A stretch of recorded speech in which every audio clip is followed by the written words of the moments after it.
가을입니다. 수확이 끝났죠. 그리고 모든 텃밭 경작자들에게 익숙한 그 광경이 눈앞에 펼쳐집니다. 삽을 든 사람이 흙덩이를 꼼꼼하게 뒤집는 모습 말이죠. 이것은 대대로 이어져 온 하나의 의식이기도 합니다. 할아버지도 땅을 팠고, 아버지도 팠고, 그리고 우리도 땅을 팝니다. 하지만 여러분은 문득 이런 생각을 해보셨나요? 도대체 왜 이 작업을 하는 거지? 정말로 이 깊은 흙가리가 땅에 그렇게까지 도움이 되는 걸까요? 아니면 우리는 해마다 똑같은 실수를 반복하며 오히려 우리 텃밭에 해를 가하고 있는 걸까요?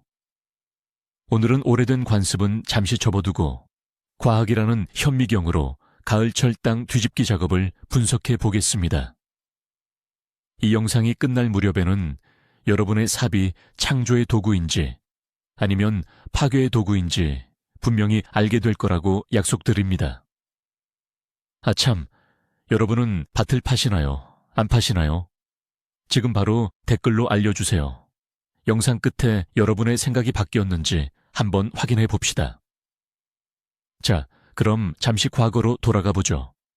이 깊은 가을 흙가리, 전통은 도대체 어디서부터 시작된 걸까요?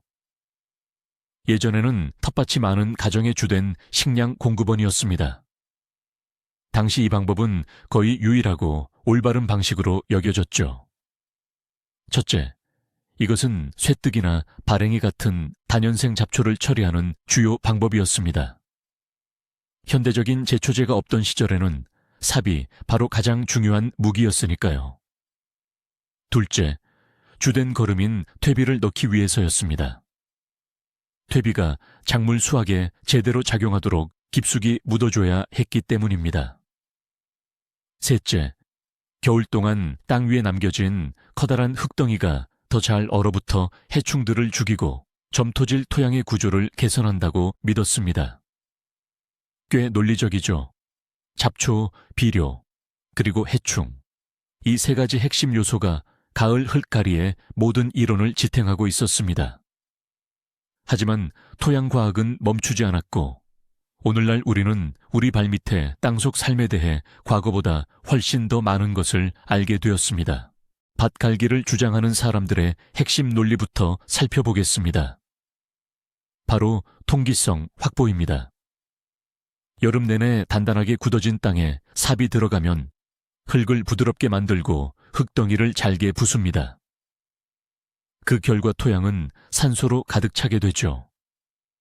왜 산소가 필요할까요? 이유는 간단합니다. 식물의 뿌리도 우리처럼 호흡을 합니다.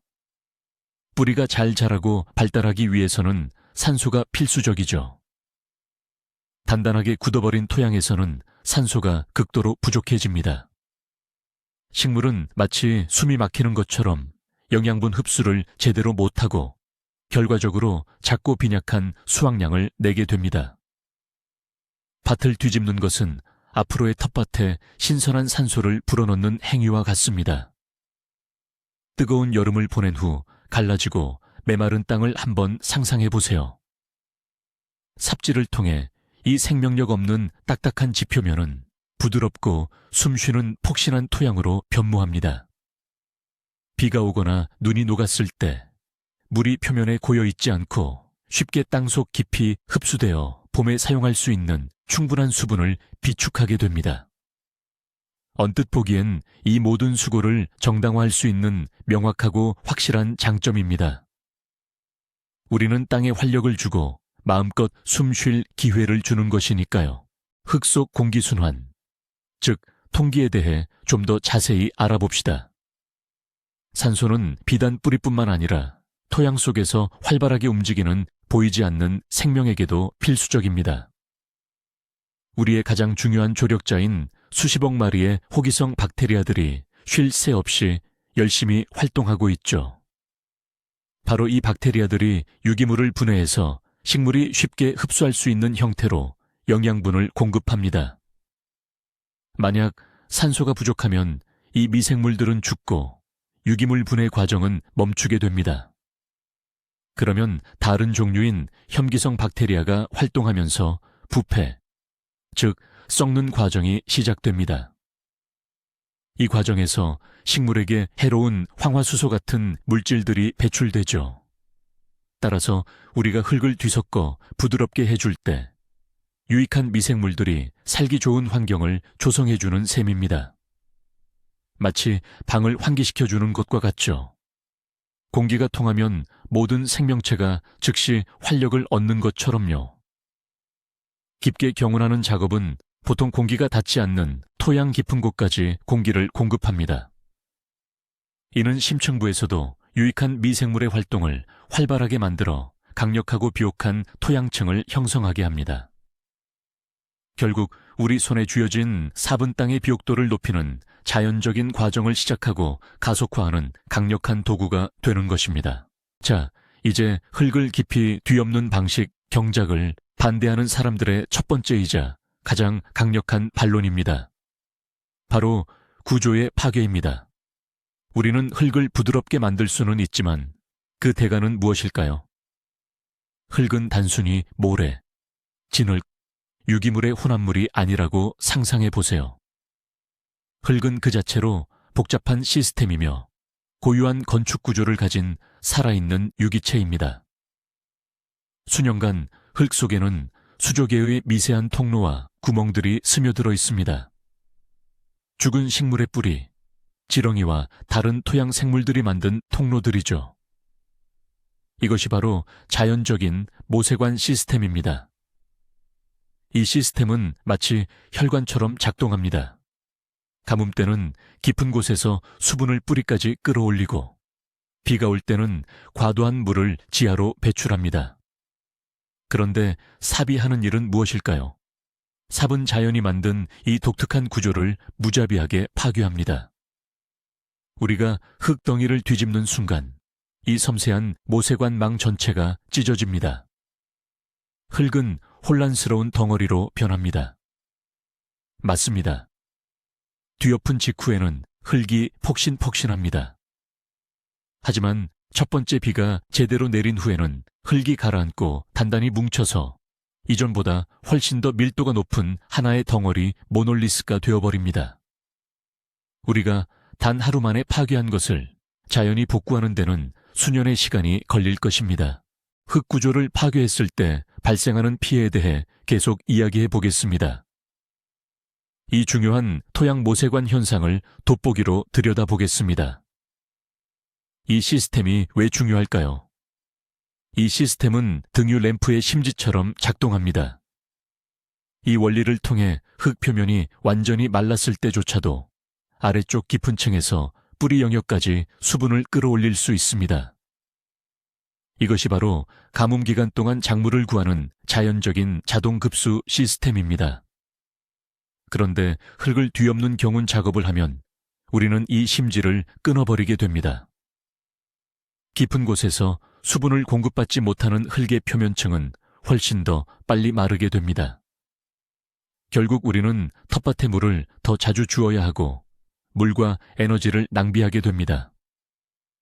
게다가 구조가 손상된 흙은 수분 보유 능력이 떨어집니다.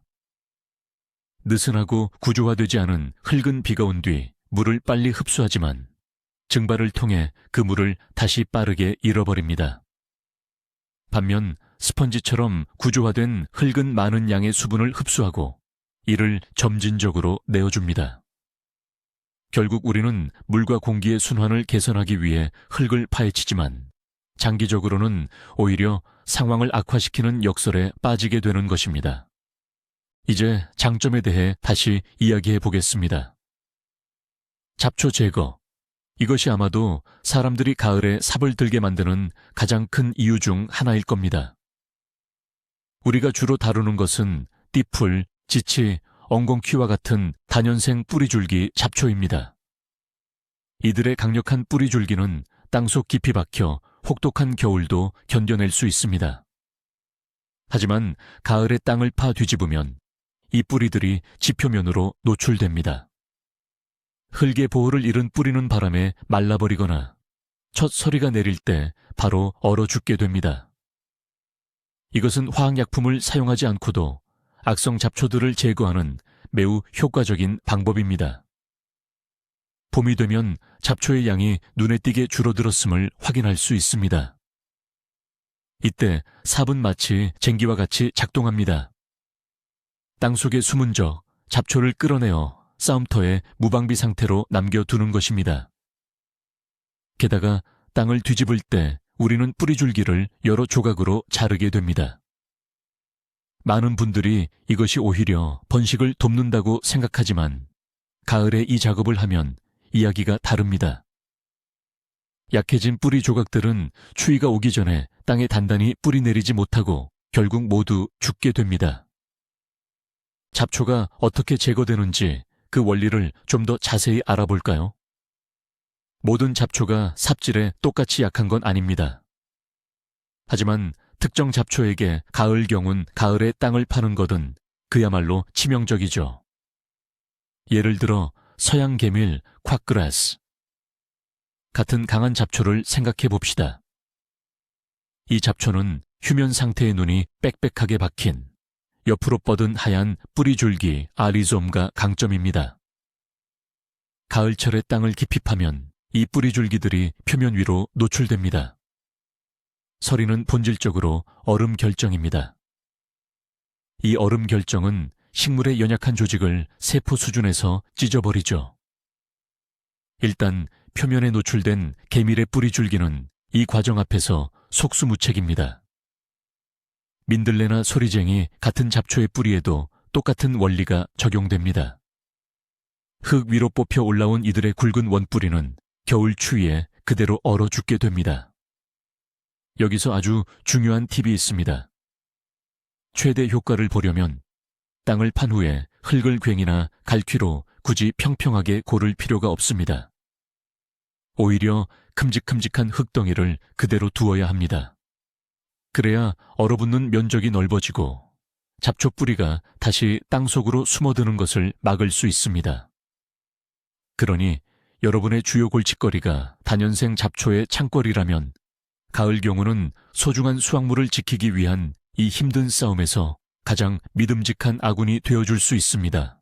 하지만 이 메달에는 간과할 수 없는 양면성이 있습니다. 밭을 깊게 갈아엎는 것에 반대하는 사람들은 이렇게 말합니다. 당신은 눈에 보이는 적과 싸우고 있지만 동시에 잠자고 있던 수많은 씨앗을 깨우는 꼴입니다. 이게 무슨 의미일까요? 흙의 표토층에는 소위 씨앗은행, 즉 종자은행이라고 불리는 것이 존재합니다. 이 씨앗들은 명아주, 쇠비름, 비름을 포함한 수많은 일년생 잡초들이 여름 동안 떨군 씨앗들입니다. 수년 동안 흙 1세제곱미터 안에는 수만 개의 씨앗이 쌓일 수 있습니다. 이 씨앗들은 땅속 5에서 7cm보다 깊은 곳에 묻혀있는 동안은 휴면 상태에 머무릅니다. 발아하기에 충분한 빛과 따뜻함이 없기 때문이죠. 이들은 자신의 때를 기다리며 수년 동안 잠들어 있을 수 있습니다. 그런데 이때 우리가 삽을 들고 나타납니다. 흙덩이를 뒤집으면서 우리는 이 씨앗들을 땅속 깊은 곳에서 표면으로 끌어올립니다. 봄이 되면 이 씨앗들이 싹트기 위한 완벽한 환경을 우리 손으로 직접 만들어주는 셈이죠. 결과적으로 우리는 비록 뿌리 깊은 다년생 잡초, 띠풀을 어느 정도 제거했을지는 모르지만 그 대가로 다음 여름 내내 싸워야 할 1년생 잡초들의 빽빽한 카펫을 얻게 됩니다. 결국 우리는 하나의 문제를 해결하려다가 그에 못지않게 심각한 또 다른 문제를 만드는 꼴이 되는 것입니다. 토양 속의 씨앗 은행 개념이야말로 밭을 뒤엎는 경운, 긍윤, 방식에 대한 논쟁에서 핵심을 이루는 부분입니다. 이것을 층층이 쌓인 케이크라고 한번 상상해 보세요. 가장 윗부분에는 오래 떨어진 씨앗들이, 그 아래에는 작년 씨앗이, 그리고 더 깊은 곳에는 재작년 씨앗들이 묻혀 있죠. 자연은 정말 현명합니다. 이 씨앗들이 한꺼번에 전부 바라파야 하도록 허락하지 않습니다. 만약 모든 잡초가 하나에 다 싹을 틔우고 우리가 그것들을 모두 제거한다면 잡초는 사라질 겁니다. 하지만 이 씨앗 은행 덕분에 잡초는 사실상 무한한 재생산 능력을 갖게 되는 것이죠. 그렇다면 땅을 파지 않는, 즉 무경운, 노딕. 전략은 어떤 원리에 기반한 걸까요? 그 핵심은 간단합니다. 잠자고 있는 씨앗은 건드리지 않는다는 것이죠. 우리가 흙을 뒤집지 않으면 잡초 씨앗들은 계속 깊은 곳, 즉 어둡고 서늘한 상태 그대로 머물러 있습니다. 이 상태에서는 발화를 위한 신호를 받지 못합니다. 그리고 혹시 표면에 올라와 있는 소수의 씨앗들은 얕게 흙을 긁어내거나 멀칭, 물칭을 통해 아주 쉽게 제거할 수 있습니다. 결론적으로 땅을 파는 행위를 거부하는 것은 단순히 게으름이 아니라 토양 씨앗 은행을 의도적으로 고갈시키기 위한 현명한 전략인 셈입니다. 흙을 뒤집지 않는 해가 거듭될수록 밭에 있는 잡초의 양은 눈에 띄게 줄어들게 될 것입니다. 또 다른 강력한 찬성 이유는 바로 해충 방제입니다. 흙은 유익한 미생물의 집인 동시에 수많은 해로운 해충들의 겨울 보금자리이기도 합니다. 군뱅이, 철사벌레 유충, 밤나방이나 배추흰나비의 번데기, 그리고 콜로라도 감자 잎벌레까지. 이 모든 해충들은 땅속 10에서 50cm 깊이에 숨어 겨울을 납니다. 그 깊은 곳에서는 아무리 강한 추위도 이들을 해치지 못합니다. 하지만 가을철 밭을 뒤집어 엎는 밭갈이 작업은 이들에게 진정한 재앙을 안겨줍니다. 우리는 그들의 겨울 은신처를 파괴하고 잠들어 무방비 상태인 그들을 지상으로 끌어올립니다. 지상에서는 이중의 위험이 이들을 기다립니다. 첫째, 모진 추위입니다. 표면의 낮은 온도에 적응하지 못한 유충과 번데기는 빠르게 얼어 죽습니다. 둘째는 바로 새들입니다. 박새나 참새 같은 우리의 깃털 달린 조력자들이 신나게 잔치를 벌입니다. 이들은 귀중한 단백질 먹잇감을 쪼아 먹으며 밭을 깨끗하게 정리해 줍니다. 이처럼 가을철 한 번의 밭갈이만으로도 다음 해 해충 개체 수를 크게 줄일 수 있으며 살충제 사용 필요성을 낮추는 효과를 얻을 수 있습니다. 이 과정을 좀 더 자세히 살펴보겠습니다. 흙덩이를 뒤집어 엎는 과정에서 우리는 먼저 군뱅이 풍뎅이 유충을 지표면으로 노출시키게 됩니다. 이 군뱅이는 크고 통통하고 하야해서 새들에게는 최고의 먹이가 됩니다. 반면에 딱딱한 철사 조각처럼 생긴 징그러운 해충, 철사벌레는 눈에 잘 띄지 않지만 역시 취약한 상태가 됩니다. 단단한 키틴질 껍질도 바깥 공기에 노출되어 얼어붙는 것을 막아주지는 못합니다. 작은 미라처럼 생긴 나비 번데기들 역시 은신처를 잃고 추위에 갈라집니다. 마치 집에 있는 모든 카펫을 털어내는 대청소와 같은 효과를 냅니다. 우리는 해충들이 가장 취약한 순간, 즉 월동을 앞둔 시점에 그들의 생활 주기를 교란하는 것입니다. 이는 화학적 방식과는 달리 우리 자신과 미래의 수확량에 완전히 안전한 기계적 해충 방제법입니다. 이 방식을 지지하는 사람들은 가을에 딱 한 번 삽으로 작업하는 것이 여름 내내 화학약품을 뿌려가며 해충의 습격으로 인한 결과와 씨름하는 것보다 훨씬 낫다고 주장합니다. 자, 이제 시각을 좀 바꿔서 보겠습니다. 해충들과 함께 우리가 또 누구를 이 추위에 몰아내고 있는 걸까요? 바로 우리의 가장 큰 아군이자 동맹, 지렁이입니다. 이 지칠 줄 모르는 일꾼들은 토양 비옥도를 책임지는 진정한 엔지니어입니다. 이들은 어떤 삽질보다도 흙을 잘게 일구어 공기와 물이 통하는 귀중한 통로를 만들어냅니다. 또한 표면의 유기물을 깊숙이 끌어들여 분해하고 분변토라는 값으로 매길 수 없는 유기질 비료를 토양에 공급하며 풍요롭게 만듭니다. 그런데 이 지렁이들에게 가을철 깊은 뒤집기 작업은 그야말로 종말과 같습니다. 첫째, 삼날에 그냥 잘려서 조각나버립니다. 둘째, 운 좋게 살아남은 개체들도 지표면으로 노출되어 새들의 쉬운 먹잇감이 되거나 추위와 건조함 때문에 결국 죽게 됩니다. 지렁이 개체수를 파괴하는 것은 토양이 스스로 회복하는 자연적인 힘을 빼앗는 행위입니다. 우리는 그들이 공짜로, 심지어 훨씬 더 효율적으로 해내던 일을 이제 우리가 떠맡게 되는 셈입니다. 결국 우리는 최고의 일꾼들을 해고하고 그들의 일을 우리가 직접, 그것도 아주 어설프게 하려고 노력하는 것과 같습니다. 하지만 지렁이는 빙산의 일각일 뿐이에요. 이제 미생물의 세계에 대해 이야기해 봅시다. 토양 속에는 복잡한 생태계가 존재하는데요. 미생물들은 각자 다른 깊이에 따라 살고 있습니다. 산소가 풍부한 표면층에는 호기성 미생물, 산소성 미생물이 살고요. 그보다 더 깊은 곳, 산소가 부족한 곳에는 혐기성 미생물이 살죠. 이들은 저마다 중요한 역할을 담당합니다. 그런데 우리가 삽으로 흙을 뒤집는 순간 이들에게는 대규모 강제 이주가 발생합니다.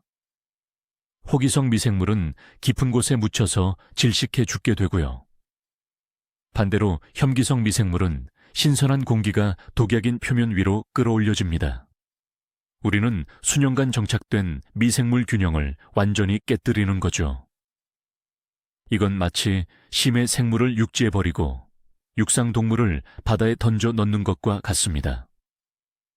결과는 양쪽 모두의 대량 학살입니다. 이 미세하고 깨지기 쉬운 균형을 회복하는 데는 오랜 시간이 걸리며 그 기간 동안 토양은 병들어 제 역할을 제대로 수행하기 어렵습니다. 밭을 뒤엎는 것, 경운을 지지하는 분들의 이야기를 다시 들어보겠습니다.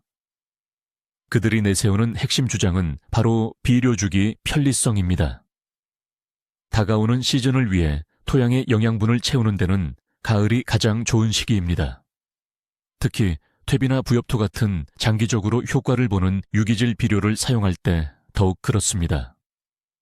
만약 이 비료들을 흙 위에 그냥 뿌려두면 질소를 포함한 대부분의 영양분이 날아가거나 녹은 물에 씻겨 내려가 버립니다.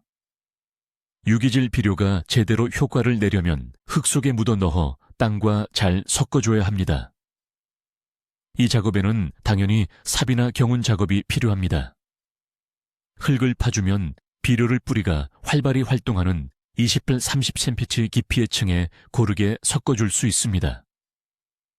비료는 겨울과 봄에 걸쳐 천천히 분해되기 시작하며 모종을 심을 시기에는 이미 토양이 1년 내내 작물에게 영양을 공급할 준비가 된 완벽하게 정비된 영양 케이크와 같은 상태가 됩니다. 이것이야말로 수십 년간 검증된 고전적인 농사 기술입니다. 여기서 좀 더 깊이 생각해 보겠습니다. 가령 유기물 문제뿐만이 아닙니다. 가을에는 인산과 칼륨이 주성분인 광물성 비료도 함께 투입합니다. 인과 칼륨은 이동성이 매우 낮은 원소들입니다. 이들을 흙 표면에 뿌려 놓기만 하면 흙의 가장 윗부분에 그대로 머물게 되어 대부분의 식물 뿌리가 비료에 닿지 못하게 됩니다. 이 비료들을 유효하게 만들려면 뿌리가 자라는 영역에 직접 넣어 주어야 합니다. 흙을 뒤엎는 작업, 즉 경운이야말로 이를 수행하는 가장 간단하고도 효과적인 방법입니다. 비료를 넣고 흙을 뒤집으면 비료는 바로 이듬해 봄에 가장 필요한 위치에 자리 잡게 됩니다. 게다가 가을에 흙을 뒤엎으면서 동시에 석회나 백운석 가루 같은 산도 교정제를 투입하면 겨울 동안 토양의 산성도를 정상화할 수 있습니다. 이러한 물질들 역시 효과가 서서히 나타나기 때문에 토양과 완전히 반응하는데 충분한 시간이 필요합니다. 결론적으로 흙 뒤엎기는 단순히 흙을 부드럽게 만드는 작업을 넘어 적절한 깊이의 비옥한 토양층을 만드는데 필수적인 매우 중요한 과정이라 할 수 있습니다. 자, 이제 자연농법 지지자들의 강력한 반론을 들어보시죠. 이들은 깊은 땅 뒤집기, 즉 경운 작업이 유기물을 보존하는 것이 아니라 오히려 파괴한다고 주장합니다. 대체 이게 어떻게 일어나는 걸까요? 토양의 가장 큰 자산이자 황금 비축부는 바로 부식 후치, 즉 유기물입니다. 이 부식은 산소 접근이 제한된 환경에서 유기물이 천천히 분해되면서 생성됩니다. 하지만 우리가 땅을 깊게 갈아엎을 때 토양에 산소를 급격하게 공급하게 됩니다. 이는 소위 무기화 폭발, 미네랄아이제이션 플래시를 유발합니다. 과도한 산소를 얻은 유익한 호기성 박테리아들이 걷잡을 수 없는 속도로 부식을 태우기 시작하여 단순한 무기 화합물로 분해해버립니다. 물론 단기적으로는 이것이 식물에 즉각적으로 이용 가능한 영양분을 급증시키는 효과를 줍니다. 하지만 장기적으로는 비옥도를 급속도로 잃게 됩니다. 말 그대로 수년간 축적된 토양의 유기물 자원을 태워 없애는 셈이죠. 토양은 황폐해지고 척박해지며 구조까지 악화됩니다. 이는 마치 잠깐 따뜻해지겠다고 벽난로에 지폐를 넣어 태우는 것과 같습니다. 지난번에 이어 손실에 대한 이야기를 계속 해보겠습니다. 이번에는 수분, 즉 물에 대한 이야기입니다. 밭갈기, 곧 경운을 반대하는 사람들은 겨울 동안 갈아엎은 땅이 훨씬 더 많은 수분을 잃는다고 주장합니다. 그 이유는 무엇일까요? 첫째, 앞서 언급했듯이 땅 깊은 곳에서 수분을 끌어올리는 모세관 구조가 파괴되기 때문입니다. 둘째, 갈아엎어서 푸석푸석해진 흙, 특히 흙덩이가 그대로 남겨진 넓은 표면은 겨울철 바람과 봄 햇살의 영향을 받아 수분이 크게 증발합니다. 맨들맨들한 검은 흙은 봄에 빨리 따뜻해지지만 그만큼 더 빨리 말라버립니다. 반면에 가을부터 건드리지 않고 예를 들어 멀칭제나 식물 잔여물로 덮어둔 흙은 마치 보온병처럼 작용합니다. 이 흙은 가을과 겨울 동안 머금었던 수분을 그대로 보존해 줍니다.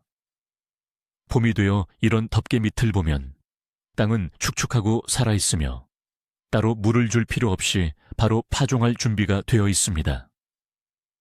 특히 봄 가뭄이 심한 지역에서는 좋은 수확을 얻기 위한 결정적인 요인이 될 수 있습니다. 결국 수분을 모으기 위해 시작한 밭갈기가 아이러니하게도 수분 손실을 부추기는 셈입니다. 그럼 삽을 아예 버려야 할까요? 성급하게 결정하지 마세요. 가을에 땅을 파는 것이 단순히 유용한 정도를 넘어 필수적인 경우가 있습니다. 첫 번째 경우는 묵은 땅을 개간할 때입니다. 뿌리가 깊고 강력한 다년생 잡초들로 무성하게 뒤덮인 새 부지를 얻었다면 깊게 땅을 뒤엎지 않고서는 관리하기가 매우 어렵습니다. 이때는 흙덩이를 한번 완전히 뒤집어 엎고 모든 뿌리를 골라내어 미래의 밭을 위한 기반을 닦아야 합니다. 두 번째이자 가장 중요한 경우는 무겁고 점토질이 많아 쉽게 굳는 땅입니다. 이런 토양은 구조가 매우 밀집되어 있어 공기가 부족하고 물 빠짐이 나쁩니다. 만약 이런 땅을 가을에 미리 파놓지 않으면 봄에는 질척거리는 진흙탕이 되고 여름에는 돌덩이처럼 단단하게 굳어버립니다. 바로 이런 토양을 위해 큰 흙덩이를 그대로 남겨두는 방식의 경작법이 고안되었습니다. 겨울 동안 흙 속의 공극에 스며든 물이 얼면서 팽창하여 이 덩어리들을 내부에서부터 부수게 됩니다. 이를 동결 파쇄 작용이라고 부릅니다. 봄이 되면 이런 땅은 훨씬 더 부드럽고 구조적으로 개선될 것입니다. 반대로 가을에 흙을 뒤엎는 것이 오히려 독이 되는 토양도 분명히 존재합니다. 대표적으로 가볍고 모래 성분이 많은 사질토나 사양토입니다. 이런 토양은 본래 지나치게 푸석푸석하여 수분과 양분을 제대로 잡아두지 못합니다. 유기물 함량도 낮고요. 이런 흙을 갈아엎으면 토양은 더욱 쉽게 부스러지고 건조 및 풍화작용이 훨씬 심해집니다. 가을에 넣어준 양분은 봄에 눈 녹은 물에 의해 뿌리가 닿지 않는 아래쪽 깊은 층으로 그대로 씻겨 내려가 버립니다. 따라서 이러한 토양에 대한 유일하고 올바른 전략은 흙을 뒤엎지 않고 멀칭이나 퇴비 형태로 유기물을 꾸준히 추가하여 수분 보유력과 비옥도를 높여주는 것입니다. 또한 이미 훌륭하고 안정적인 입자 구조를 갖춘 비옥한 흙토, 즉 체르노잼 역시 깊게 갈아엎는 것은 권장되지 않습니다. 여기에서는 삽질이 오히려 독이 되어 수백 년 동안 자연이 만들어 온 것을 파괴할 뿐입니다. 결론적으로 진리는 늘 그렇듯이 중간 어디쯤에 있다는 것을 알 수 있습니다. 흙을 완전히 경운하지 않는 무경운 방식은 무거운 점토질 흙에는 적합하지 않을 수 있으며, 반대로 매년 흙을 지나치게 깊이 뒤집는 것은 가벼운 토양에는 오히려 해롭습니다.